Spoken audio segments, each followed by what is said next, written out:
Nasezantsi ngiyanibingelele phingamukele mbukele emakhaya kweSemanzonzo lapha songilethela khona indaba zamaskandi ehamba phambili nefika ngesikhathi. Mbukele emakhaya ke abantu abaningi bakhombisa ukuyijabulela ingoma entsha yeGcwemelisha noma ingakaphumi ialbum kodwa le ngoma le iGcwemelisha selikwazile ukuthi liperforme ngayo emcimbini njengoba limenye uThabuthaphu kulezi insuku.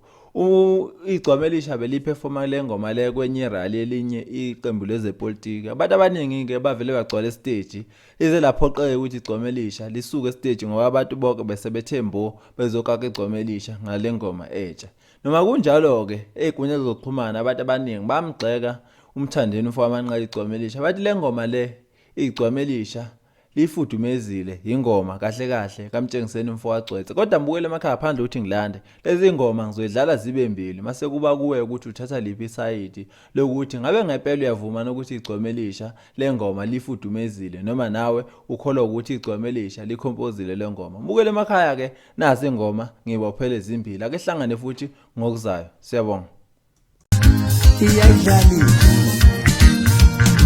isiqomane lesi abasazi yoba sisedlali isiqikane lesi